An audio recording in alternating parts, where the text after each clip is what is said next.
Lagos Television. My name is Abimbola Bello, and of course, before Ajibola and Adibimpe introduce themselves, it's just appropriate to wish our Muslim brothers and sisters Happy New Year. It's the commencement of the Hijra calendar, of course, in the Muslim calendar. So Happy New Year to all Muslims across the world. Ajibola. Happy New Year, Bimbola. Thank you. Happy New Year, Alaja Idayat Adebimpe. You got it. You got it. I hope I Hello, don't good get tired of this new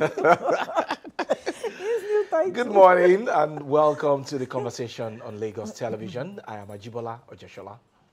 Good morning, everyone. Happy New Year to all my Muslim brothers and sisters, and of course the Muslim Ummah in general. I am Adebimpe Omotayo. I met Adebimpe by the corridor this morning, and I now greeted Adebimpe.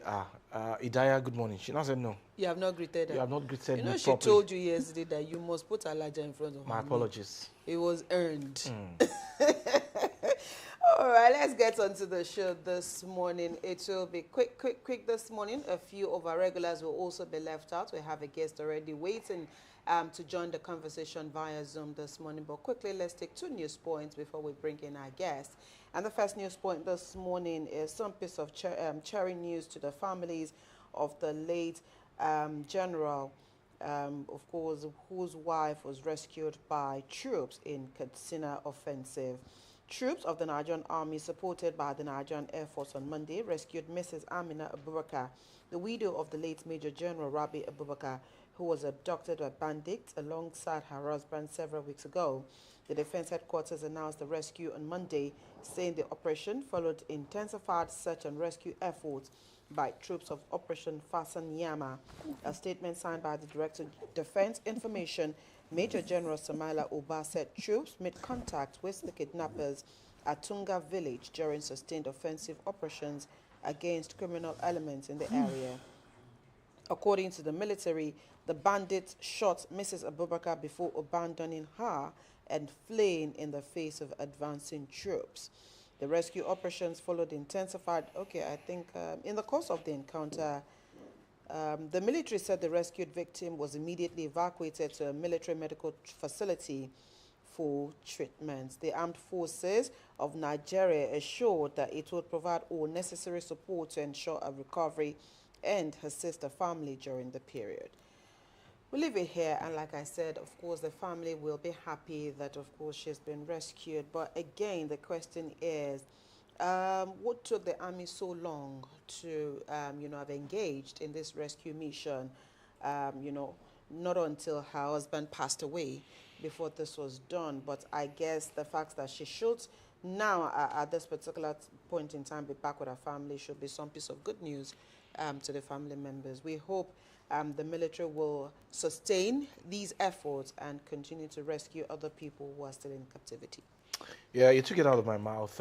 Good news that the woman had been rescued by the Nigerian military. But then, if they were strong enough to have rescued that woman, why did they wait this long to allow that general who had served Nigeria with all his life and youthful days to die in the custody of the bandits? And I also hope that they will keep up the momentum and rescue those children, their teachers, and others who were kidnapped in the Orire local government area of your state. Absolutely. Let's take your story.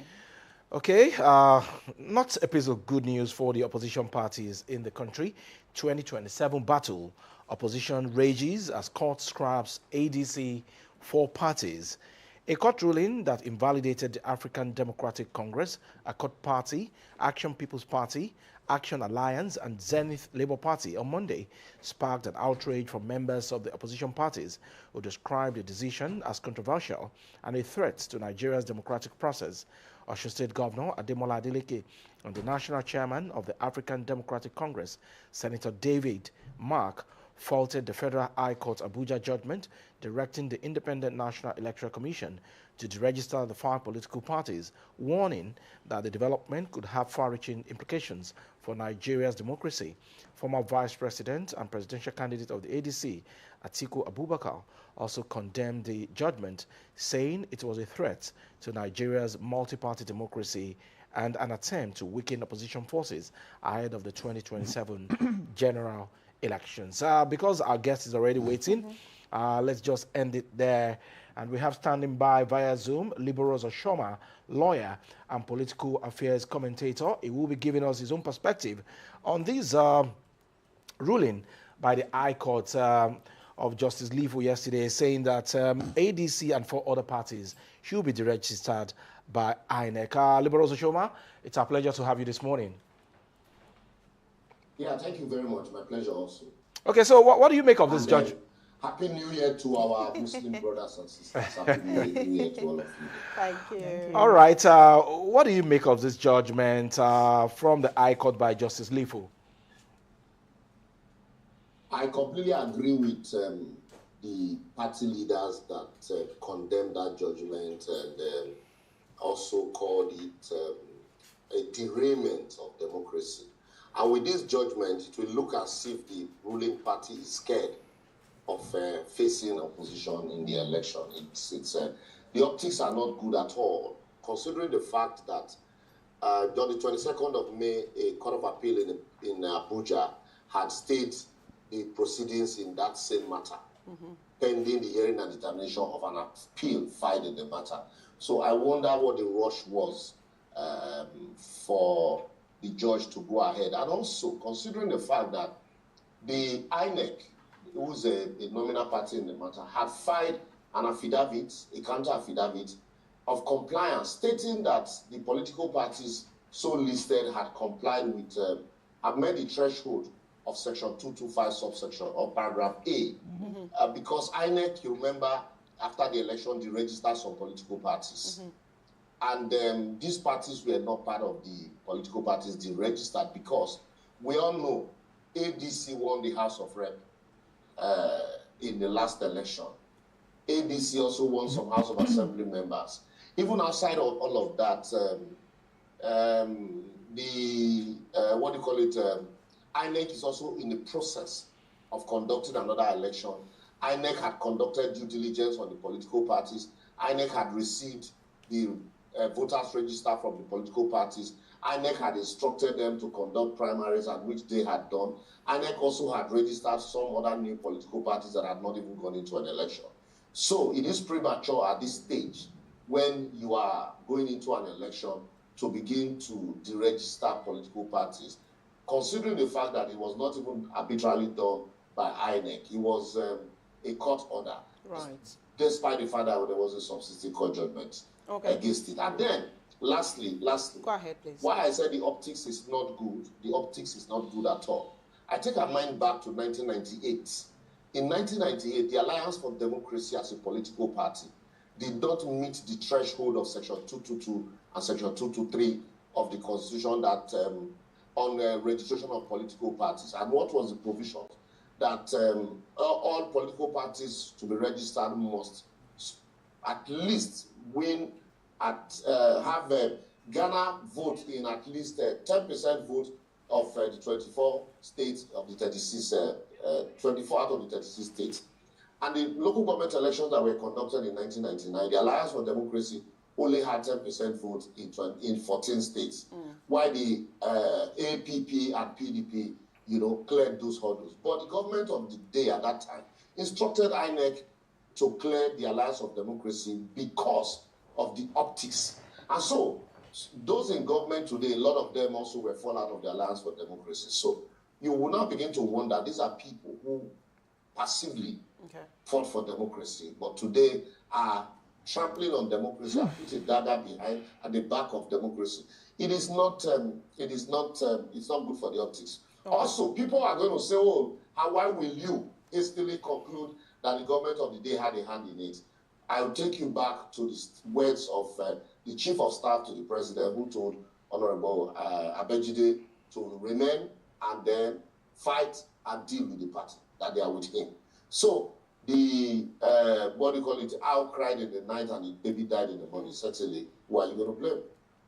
All right, Liberals, let's look at, because again, you've also said there's something definitely wrong with this judgment. And so if there was to be an appeal, I know that time is of the essence here, and this particular ruling was from a high court in Abuja. So what are the strongest grounds available for an appeal either by the affected parties, or is it possible that INEC can also appeal this judgment? No, certainly. INEC, first, let's start from INEC. INEC can appeal the judgment because if you remember the last two court judgments against INEC on the INEC timetable, they were appealed by INEC. Right. Even though INEC is a nominal party in the matter, to show balance, to show fairness, to show that INEC, to win the confidence of the people, I think INEC needs to appeal this judgment, considering the fact that they have filed a counter affidavit stating clearly that the political parties so listed had met the threshold of listed in section 225 paragraph A. Okay. Yes, and also, the parties certainly would appeal that judgment because, like I said, on the 22nd of May, a court of appeal had asked parties to stay proceedings pending appeal. And the appeal was adjourned to October, I think October 27th or so. So all of this, I also, one of the grounds for appeal would be the locus of the people that brought the matter to court. We all know that once you bring a matter to court, the first question that the court would ask is, what is your locus in the matter? What injustice will you suffer if this party is not deregistered? Those people have not been able to show any injustice that they will suffer if the party is not deregistered. And moreover, they are not members of the political party. They have not shown by any shred of evidence that they have interest in the political party. They are just, for me, they are mere busybody, the way the court usually describes it. So that also would be a ground, for appeal, because who are they? Faceless people, association of past legislators. Right. Anybody can claim to be anything. So that's another one. Then legally speaking also, if you look at the provisions of that section, it is not, even though it is not stated here categorically the time for carrying out those sections. If you look at the preceding provisions, submission of returns and finances of political parties, it shows clearly that these are actions that ought to be carried out immediately after the election, which INEC also had done. And so these are not actions to be carried out when INEC had embarked on the process of registering other political parties or in the process of auditing more political parties, especially considering the fact that these same political parties also have people who have decamped into the political parties, apart from the fact that the law says they did not win. So you didn't do that as at the time the elections were over. Now that they have a sitting governor, a court party, for example, had a sitting governor, the other parties have sitting senators and sitting House of Rep members that have decamped into the party. You can no longer, in all honesty, say that the threshold of that section has not been fulfilled, because decamping an election, can be read together simultaneously. The most important thing is that that political party has people who are representing, the political party in these offices. So if you deregister the political parties now, what now happens to the members of those political parties who are senators, who are House of Rep members, who are governors? What happens? All becomes of them. Is it the intent of the law that people should be without political parties, or political office holders should be without political parties? The answer is a no. Right.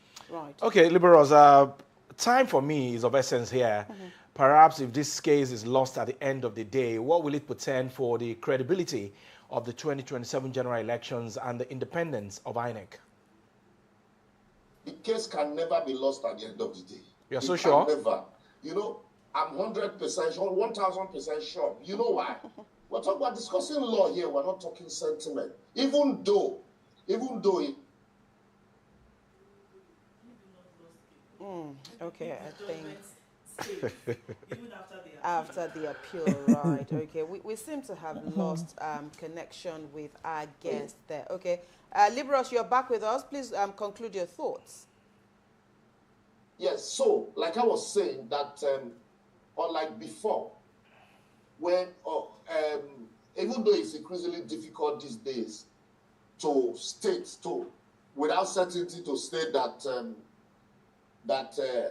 this will be the judgment of a court in a matter that is brought before it, especially on interpretation of the provisions of the law. But I can say with certainty that this particular one, because we all know that these political parties met the threshold. They won seats in regional election, in national election. So there is no way the Superior Court is going to close its eyes to those affidavits, in the records. I don't know why Justice Linfu did what he did. Okay. I don't know what he stands to gain. Okay. Hopefully, well, just like Liberal said, is to read them. Okay. All right. I've not been privileged to read the judgment because the CTC is not out. But from the report we get, that judgment cannot stand on appeal. All right. Okay, so Adebimpe said, what if he does? Would that also be a threat to Nigeria's democracy? And what signal? It will stand. There's no need to even look at it if it does. It will not stand because, like I said, there's no provision in our law for lawmakers or for a governor to be without political party. So what are you? You have a governor in a political party. You say you have deregistered a political party. You are also drawing strength or wisdom from the judgment of Supreme Court in Musa and INEC. When Chief Ganifa Wemi approached the Supreme Court for an order to restrain INEC from deregistering its political parties, what was the unanimous judgment of the Supreme Court? That INEC, the provisions laid down in the Constitution, has spelled out how a political party can be registered or deregistered. And those provisions are clearly stated and they have been met. Okay. So in this case, there's already precedent from the Supreme Court. So that is why I said that it's so that we don't capsize our democracy. We don't look. I think this is a clear matter. We shouldn't even be discussing this ordinarily. Right. Okay. We will probably just have to leave it here. I was going to ask laborers, well, if you can still hear me and if you're able to respond to this question.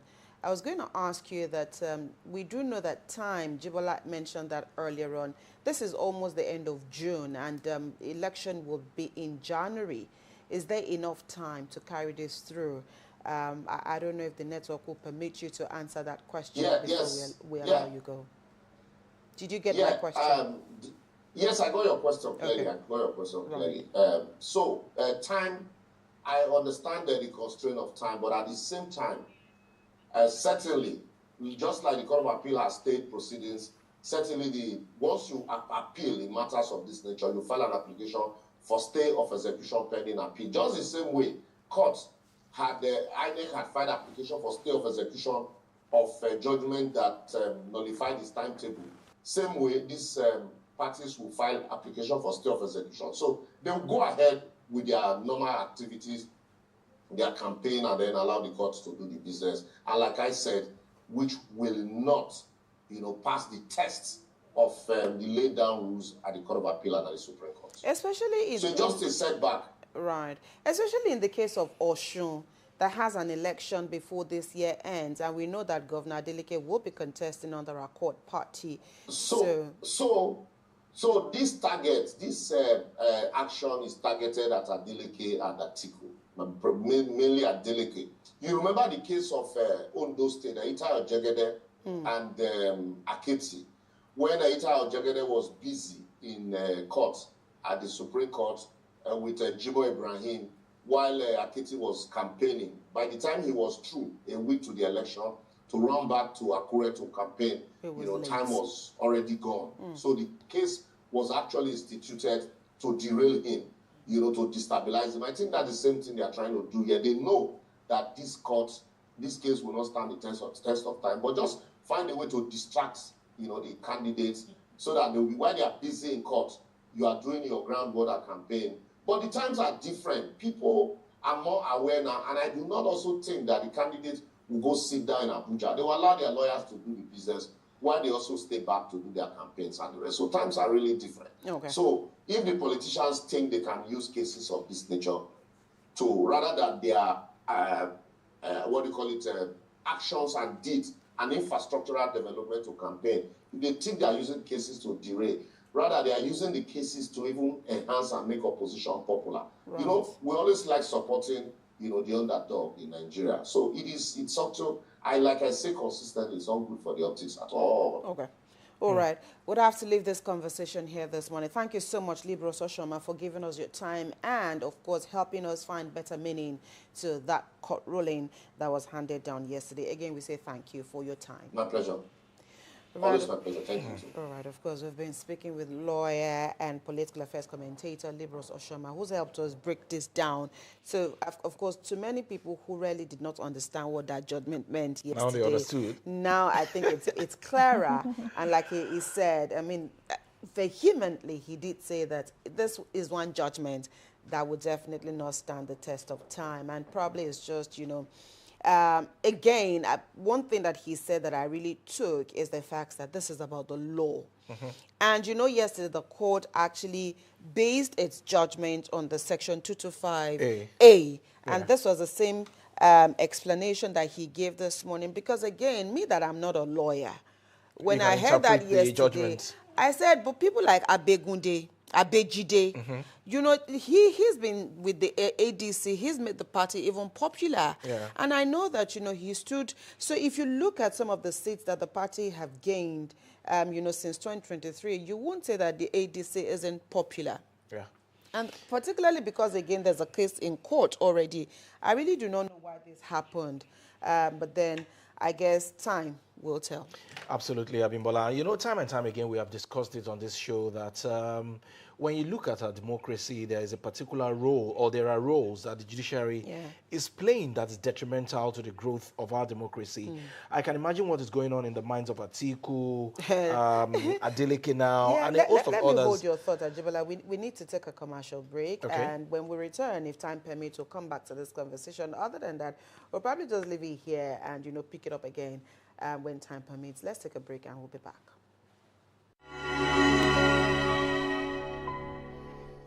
The Lagos State Christian Pilgrims Welfare Board